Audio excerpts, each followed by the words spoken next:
भाईंदर महानगरपालिका सार्वत्रिक निवडणूक 2026 15 जानेवारी रोजी ही निवडणूक होते। सुरुवातीच्या काळापासून आम्ही केंद्रामध्ये महायुतीचं सरकार आहे, राज्यामध्ये महायुतीचं सरकार आहे आणि मीरा भाईंदर शहरामध्ये सुद्धा महायुतीचीच महापालिकेमध्ये सत्ता यावी ह्या मताचे आम्ही होतो आणि त्या माध्यमातून या परिसराचे भारतीय जनता पक्षाचे नेते आणि स्थानिक आमदार श्री नरेंद्र मेहता यांच्याकडे पाठपुरावा करत होतो।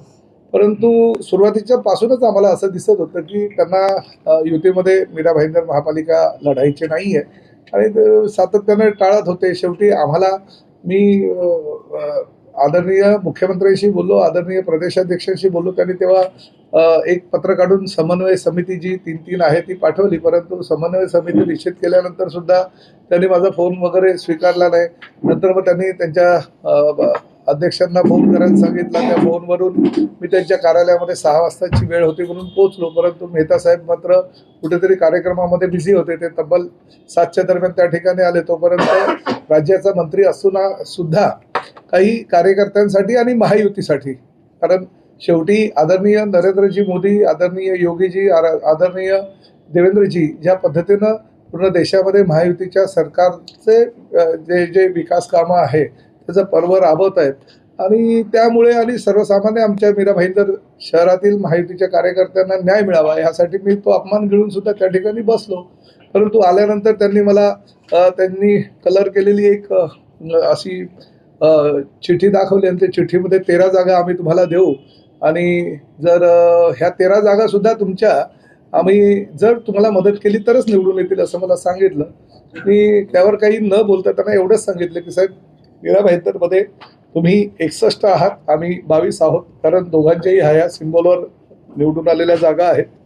त्याच पद्धतीनं ठाणे महापालिकेमध्ये आम्ही 82 आहोत आणि तुम्ही 24 आहात। तर ठाण्याला जशी युती होईल तशी युती मीरा भाईंदरला करा असा प्रस्ताव मी ठेवला आणि प्रामुख्यानं मला ह्या गोष्टीचा आनंद वाटतो की मी ज्या मतदारसंघाचं प्रतिनिधित्व करतो त्या ठाणे महापालिकेमध्ये युती झालेली आहे।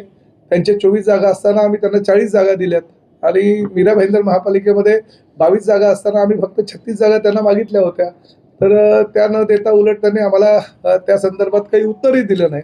त्यामुळे त्यांना सत्ता जी एकत्रितपणे महायुतीच्या माध्यमातून येऊ शकली असती मीरा भाईंदर महापालिकेमध्ये ती त्यांना नको होतं।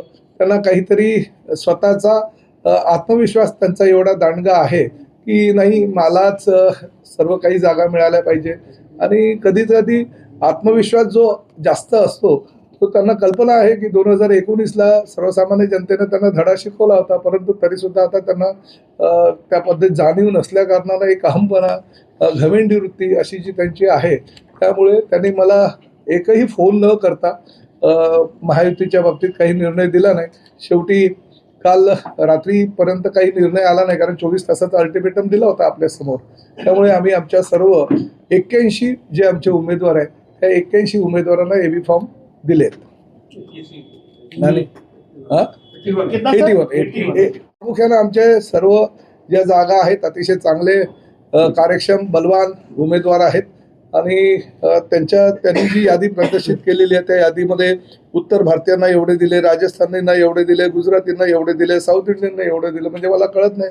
मी मात्र भारतीय 81 उमेदवारांना उमेदवारी दिलेली आहे, कारण मी जातीपातीचं राजकारण ह्या मीरा भाईंदरमध्ये कोणी जर करत असेल तर त्याचा निषेध करतो। मी एवढ्या मुस्लिमांना दिले, मी एवढ्या गुजराती समाजाला दिल्या, मी एवढ्या राजस्थानी समाजाला दिल्या, मी एवढ्या दक्षिण भारतीय समाजाला दिल्या। हे समाजाचं म्हणजे एक समाजाला एक दुसऱ्यांपासून जे विखुरण्याचं काम हे भारतीय जनता पक्षाचे स्थानिक नेते जे करतात त्याचा मी निषेध व्यक्त करतो, कारण त्यांनी त्यांची यादी प्रदर्शित केली त्या यादीमध्ये प्रत्येक देशातल्या समाजाला वेगवेगळं करण्याचा त्यांनी प्रयत्न केला की मी 14 जणांना दिले। अरे आम्ही पण सांगू शकतो ना, तुम्ही 14 उत्तर भारतीयांना दिली तर आम्ही 15 उत्तर भारतीयांना दिली, तर आम्हाला तसं सांगायचं नाहीये। तुम्ही असं सांगताय की आम्ही 4-5 राजस्थानींना दिली, अरे आम्ही 8 राजस्थानांना दिली, तर आम्हाला तसं सांगायचं नाहीये। अशा पद्धतीनं मराठी वेगळं करणं, आगरी वेगळं करणं, मुस्लिम वेगळं करणं आणि त्याचबरोबर गुजराती, बंगाली, म्हणजे देशातील हे सगळे जे समाज आहेत त्यांना एक करण्याचं काम आदरणीय नरेंद्र मोदी करतायत आदरणीय देवेंद्रजी करतायत हे समाजामध्ये दुफळी आणण्याचं काम भारतीय जनता पक्षाचे मीरा भाईंदरचे नेतृत्व करत हे दुर्दैव आहे. त्यामुळे मी मात्र शिवसेनेच्या 81 भारतीय उमेदवारांना उमेदवारी दिलेली आहे. सर यांचा या अपमानाचा की बार 50 पार मित्र पक्षांना किती जागा सोडल्या? नाही, फक्त शिवसेना आहे. शिवसेना आहे आणि आमच्या सोबत आंबेडकर सेवांची जी संघटना आहे त्या संघटनेचे म्हणजे आमच्याकडे जे SC कॅन्डिडेट आहेत त्यांनीच आम्हाला दिलेले ते SC कॅन्डिडेट 3च्या 3 त्या रिपब्लिकन पार्टीच्या. आताच नरेंद्र मेहता यांनी जाहीर केलं की आम्ही मैत्रीपूर्ण लढणार आहे आणि आता तुम्ही असं जाहीर केलं बिलकुल की बिलकुल शत्रुपूर्ण लढणार आहे. बिलकुल मैत्रीपूर्ण नाही. ह्याला मैत्रीपूर्ण वगैरे काही म्हणत नाही. मैत्रीपूर्ण लढायचं होतं तर एकत्रितपणे महायुतीचा हातात हात घालून तुम्हाला करायचं होतं आणि मैत्रीपूर्ण काय लढणार. 24 तास नंतर तुम्ही त्यांना परत फोन केलं होतं का? ते फोन म्हणजे सारखे चर्चा सुद्धा चालू होते. ते फोन उचलत नाही कोणाचं, त्याला आम्ही काय करणार. त्याला घमंड आहे. परंतु ज्या पद्धतीने त्यांची घमेंड 2019ला सर्वसामान्य मतदारांनी उतरवली तीच आज आलेली घमेंड 2026 15 जानेवारी रोजी लोक उतरवतील आणि 16 तारखेला शिवसेनेचा महापौर हा मीरा भाईंदर महानगरपालिकेवर बसेल. सर असं वाटत नाही का सरकारची इच्छा नव्हती ते युती करायची, तशीच इच्छा वरिष्ठ स्तरावर प्रदेश अध्यक्ष रवींद्र चव्हाण आणि CM ची नव्हती, त्यांची म्हणून तर हे इच्छा शक्य पूर्ण झालंय. होती. बघा त्यांची इच्छा होती म्हणून मुख्यमंत्र्यांनी मला रिप्लाय दिला. आजही माझ्या ठाणे महानगरपालिका क्षेत्रातील ओळा माजिवडा विधानसभा मतदारसंघामध्ये मी 3 जागा ज्या आमच्या जागा होत्या 4-4चे पॅनल आमचे होते म्हणजे 24 तर त्यांच्या जागा आहेत पण माझ्या मतदारसंघामध्ये 3 जागा मी भारतीय जनता पक्षाला त्या ठिकाणी सोडलेल्या आहेत. त्यामुळे असं नाहीये आम्ही युतीसाठी आम्ही सुद्धा काही छातीवर दगड ठेवून आम्ही युती व्हावी ह्यासाठी जर एका भागामध्ये प्रयत्न करत असू तर दुसऱ्या भागामध्ये त्यांनी सुद्धा तसा प्रयत्न करायला पाहिजे. आणि काय जात आहे तुमच्या ताटातला आम्ही मागतोय का? आमच्या हक्काचा आम्ही मागतोय. तुमचा हक्क आहे, अधिकार आहे महायुतीमध्ये. त्यामुळे आमच्या हक्काचा जर आम्हाला मागितल्यानंतर सुद्धा आमचा अपमान होत असेल, अवहेलना होत असेल तर शिवसेना सुद्धा शिवसेना आहे आणि आम्ही दाखवून देऊ 15 तारखेला आम्ही काय आहोत. साहब जो भारतीय जनता पार्टी ने करीबन 21-22 अपने सिटिंग नगर का टिकट काटा है तो कुछ लोग क्या टिकट की देखिए मेरे देखिए जो कार्यक्षम है उनको मैंने टिकट दिया मगर एक बात उतनी ही तय है कि शिवसेना पहले से सामर्थ्यवान थी, पहले आज भी है और कल भी रहेगी. मैं आपको एग्जाम्पल एक बोलता हूँ कि 2019 में भारतीय जनता पार्टी के कमल निशानी पे नरेंद्र मेहता जी खड़े हुए, उन्हें 35 से 40 हजार वोटों से एक अपक्ष उम्मीदवार के माध्यम से पराजित किया गीता जैन ने.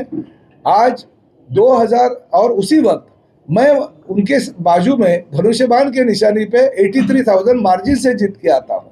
आज अगर 2024 की आप बात करेंगे नरेंद्र जी मेहता कुछ 65 हजार से जीत के आए मगर उनके बाजू में धनुष्यबाण के निशानी पे मैं 1,08,000 वोटों से जीत के आता हूँ. यानी शिवसेना की ताकत उनसे ज्यादा है. ये दिखाया हमारे धनुष्यबाण ने दोनों इलेक्शन में. उनको अगर इतने वोट गिरते तो हमको इतने वोट गिरते और वो बोलते कि वो उनके ही वोट ज्यादा बढ़ गए. ये कैसे सवाल चलेगा? ये है कि उन्होंने जिनके टिकट अपने अरे भाई हमारे देखिए हमारी यादी तय थी, हमारी यादी हो गई थी. हम क्यों किसी के लेके जाएंगे भाई. आप संभालो, आपको आपका घर संभालने नहीं आता तो हम क्या करें उसको. सर 14 अगर जागा कुणाला सोडल्यात तुम्ही? नाही मी पूर्ण माझे 81 उमेदवार दिलेले आहेत. त्यांनी सांगितलेलं आहे की 14 जागा ह्या उत्तर भारतीयांना दिल्या आहेत.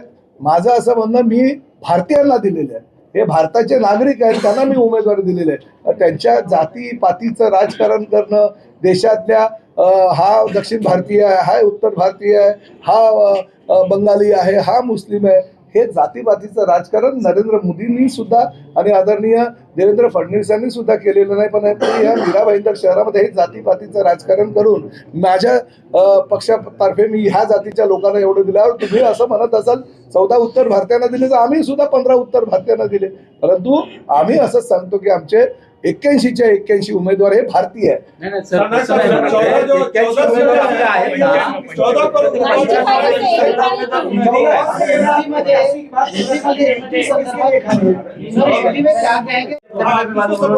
नहीं देखिए एक बात आपको मैं बोलता हूँ, जो एरिया में शिवसेना की ताकत है जिस एरिया में 2017 में हम 2 नंबर के थे, वो सब 2 नंबर के प्रभाग में हमने उम्मीदवार खड़े किए हैं। जो प्रभाग में हमारे कार्यकर्ताओं का, हमारे उम्मीदवारों का डिपॉजिट जब्त हो गया, जिसमें हम चौथे 5वें नंबर पे है, वहाँ पे अगर खाली फुकट वो आंकड़ा बढ़ाने के लिए 95 करने के लिए अगर मैं लिस्ट बढ़ाने के लिए उम्मीदवार बढ़ाऊँ और वो अगर डिपॉजिट मेरे उम्मीदवारों का जब्त हो जाएगा तो ये अच्छा नहीं होगा। नहीं, प्रभाग क्रमांक 21 है, प्रभाग क्रमांक 22 है, प्रभाग क्रमांक 9 है, ऐसे कुछ प्रभाग क्रमांक 8 में हमने 2 ही उम्मीदवार दिए हैं।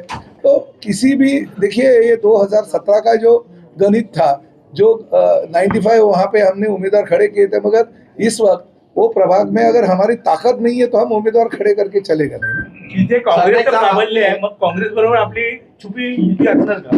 नाही हो, काँग्रेसचा आणि आमचा संबंध काय? काँग्रेस बरोबर आम्ही कशाला युती करू? काँग्रेसनी त्यांच्या जागा आहेत त्या सगळीकडे त्यांच्या जागा उमेदवार त्यांनी उभे केलेले आहेत। तर याच्यामध्ये नवीन चेहऱ्यांना संधी दिली आहे का? हो, बरेच आमचे नवीन चेहरे आहेत जे चांगले कार्यक्षम आहेत, जे सर्वसामान्य जनतेमध्ये मिसळून आहेत, सर्वसामान्य जनतेमध्ये कामं करतायत आणि लोकप्रिय आहेत लोकांचे कामं करण्यामध्ये, त्यामुळे त्या सर्वांना आम्ही त्याच्यामध्ये क्या बातचीत हुई और क्या टूटी तो नहीं है, मैं अभी भी बोलता नहीं हूँ, इनको युति करनी नहीं थी भाई, टूटी। इनको अगर दिल में रहता था कि शिवसेना को साथ में लेके जाने का, तो हम तो यही बोलते कि 95 में से 95 जगह हम लोग जीत के आ सकते थे। इतनी ताकत मीरा भाईंदर में शिवसेना भारतीय जनता पार्टी है। अगर वो यही सोचते कि नहीं शिवसेना को बाजू में रखने का, शिवसेना अगर सत्ता में आएंगे तो हमको हमारी मनमानी करने को नहीं मिलेगी, ये मनमानी उनकी प्रताप सरनाईक रोक सकता है, शिवसेना रोक सकता है। इसलिए अगर उनको हमारे साथ युति नहीं करेगी तो प्रताप सरनाईक सक्षम है, इस राज्य का मंत्री है, अपने शिवसैनिकों को ताकत देने में माहिर है।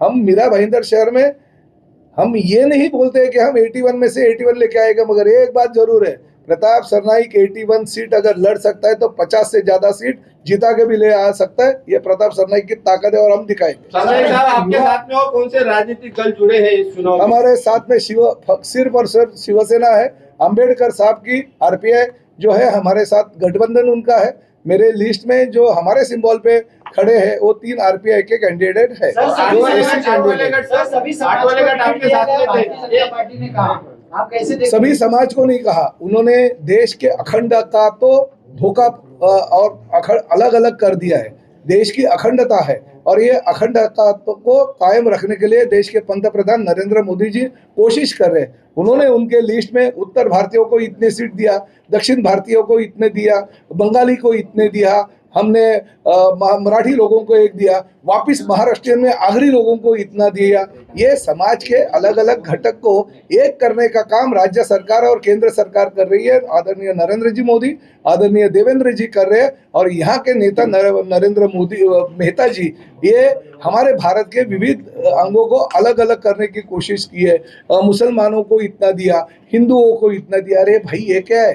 ये क्या बंटवारा कर रहे हो क्या देश का आप? हम जो भारतीय हमारे हैं, जो भारतीय नागरिक है, भारतीय मतदार यादी में जिसका नाम है, जो काम करने वाला कार्यकर्ता है, उसको 81 लोगों को हमने शिवसेना की धनुष्यबाण की उम्मीदवारी दे दी। कितने हैं? बहुत युवा है, जो मैं भी युवा हूँ, आप भी युवा हो। सर आठवले गट से क्या आपका टाइप हुआ या उनको साथ नहीं, आठवले गट के जो नेता है उनसे उनका कुछ जमा नहीं है। हर टाइम पे वो आठवले गट के लोगों को गुड लगाते हैं और आज भी उन्होंने, जब भी उनके नेता हमारे पास आते हैं और वही बोलते हैं कि वो हमेशा गुड लगाते हो, मगर आपका विश्वास आपके ऊपर है, हम आपके साथ रहेंगे। और मुझे पता है कि सच्चाई के साथ आठवले साहब हमेशा रहते हैं हमारे साथ। जो स्थानीय नेताजी है सब और आरपीआई के लोग हैं वो हमारे साथ रहेंगे। मीरा भाईंदरमध्ये तुमची लढाई कोणासोबत आहे सर? भाजपा बरोबरच है लड़ाई। आप 50 सीट जीतने का दावा कर रहे हैं कि 50 सीट से ज्यादा हम जीतेंगे, लेकिन नरेंद्र मेहता ने खुला चैलेंज दिया आपके जिला प्रमुख को हराने के लिए। अरे उनको कैसे अरे भाई जिला प्रमुख को हराने का उन्होंने खुला चैलेंज दिया, मगर मेरा बेटा हारेगा इसलिए उन्होंने बेटे को उम्मीदवारी नहीं दी। उनको मैंने चैलेंज दिया था कि अगर जिला प्रमुख को आप चैलेंज देते हो तो नरेंद्र मेहता ने अपने बेटे को खड़ा करना चाहिए, मैं उसको भी हराऊंगा, इसलिए वो डर के हमारे बेटे को वो कैंडिडेट नहीं बनाया। जिल्हा प्रमुख का क्या आता है? शिवसेना भाजप नाही राज्यात आणि देशामध्ये आम्ही महायुती आहे आणि महायुतीसाठी मीच सांगितलं, आम्ही बघा मुंबईमध्ये युती झाली, कल्याण डोंबिवलीत युती झाली, ठाण्यामध्ये मी ज्या भागाचं नेतृत्व करतो अर्धा मतदारसंघ माझा मीरा भाईंदर आहे आणि अर्धा ठाणे आहे, ठाण्यामध्ये आम्ही युती केली, त्यांनी आमच्याकडे 45 जागा मागितल्या, आम्ही त्यांना 40 जागा दिल्या, माझ्या मतदारसंघामध्ये 3 जागा तर माझ्या पॅनलच्या त्यांना दिल्या ज्या धनुष्यबाणावर निवडून आल्या होत्या, आम्ही आमच्या लोकांना नाराज करून त्यांना जागा वाढवून दिल्या। तशाच पद्धतीनं ह्यांनी सुद्धा मीरा भाईंदरमध्ये करणं कर्तव्य होतं। या ठिकाणी आम्ही 37 जागा मागितल्या होत्या, त्यांनी 36 द्यायच्या होत्या, अजून काही 1-2 कमी करायला पाहिजे होता, परंतु फक्त सत्तेमध्ये कुणाला सहभागी करून घ्यायचं नाही, सत्ता मात्र स्वतः उपभोगायची आणि 10 वर्ष सत्ता उपभोगल्या मात्र शहराचा काही विकास काम करायचं नाही। परंतु मी मात्र यांच्याकडे सत्ता नसताना 3 वर्षामध्ये जेवढी विकास कामं केली तेवढी अनेक वर्ष महापालिकेमध्ये सत्ता असताना सुद्धा त्यांनी त्यातलं 10% काम केलं। आपका जो आक्रामकता अपनाई उसके बाद आपने भी आक्रामकता अपनाई, दोनों की आक्रामकता के बाद और 16 तारीख के रिजल्ट के बाद कोई बात करने की गुंजाइश है? नहीं, बात करने की क्यों गुंजाइश रखेगी? हम तो एक हमारे बलबूते पे 50 अगर सीट लेके आएंगे तो क्या जरूरत हमें किसी की, 50 तो हमें मेजोरिटी पे आ जाएंगे और हमारा नारा ही रहेगा आपकी बार 50 पार। हमें कुछ जरूरत नहीं पड़ेगी। हम आज भी कहते हैं कि लोग इतने जानकार हैं जिन्होंने नरेंद्र मेहता जी को 2019 में जैसे घर पे बिठाया था, आज 2026 में वापस घर पे बिठाने के लिए लोग तैयार हैं, खाली चुनाव का इंतजार कर रहे हैं। चुनाव पारदर्शी होगा, इसको सुनिश्चित आप जरूर होगा पारदर्शी, मैं राज्य का मंत्री हूँ, कौन क्या करेगा देखता हूँ, चुनाव क्यों नहीं पारदर्शी होगा? अरे भाई अभी तक चलता था, अभी नहीं चलेगा। ये प्रताप सरनाईक है, उन्होंने कोशिश की थी, मगर प्रताप सरनाईक के एक लेटर से क्या हो गया आपको भी पता कि जो मतदार यादी थी, मतदार यादी में बदलाव उन्होंने किया था, मगर बदलाव करने के बाद एक लेटर दे दिया तो सब लाइन पे आ गया, मतदार यादी में बदल हो गया। यहाँ पे पारदर्शकता ही होगी क्योंकि हमारे नेता एकनाथ शिंदे साहब ने प्रताप सरनाईक को मंत्री बनाए, एक ताकत दिया मीरा भाईंदर को डेवलप करने के लिए, मीरा भाईंदर शहर सपनों का शहर बनाने के लिए, जो आपका होगा और मेरा भी होगा, सबका होगा। मीरा भाईंदर आगे भविष्य में सपनों का शहर बनाने प्रताप सरनाईक आगे बढ़ेगा। आपने एक पत्र में आरोप लगाया था कि बीजेपी जो महानगर पालिका के कुछ कर्मचारी हैं वो बीजेपी को सहयोग कर रहे हैं, तो इस वक्त भी कुछ पूर्व कर्मचारी नगर सचिव 3 नगर सचिव बीजेपी के साथ सहयोग कर रहे हैं, तो आप कैसे आश्वासन अरे देंगे? भाई 16 तारीख तो जाने दो, आखिर प्रताप सरनाईक राज्य का मंत्री है, वो उन्होंने भूलना नहीं चाहिए, चाहे महानगर पालिका का कर्मचारी हो चाहे दूसरे कर्मचारी होने दो। इस बार 15 तारीख तक वो मदद करेंगे, 16 तारीख को जाएंगे किधर भाई? यहाँ प्रताप सरनाईक है और एकनाथ शिंदे जी उप मुख्यमंत्री है और नगर विकास डिपार्टमेंट भी उनके पास है, कौन अभी मदद कैसा करते हैं वो भी हम भी देखेंगे ना भाई। आपको लगता है कि फोटो चोरी अभी भी नहीं होगी या होगी? नहीं क्यों होगी भाई, हम सक्षम है, अभी हमारे शिवसैनिक सक्षम है,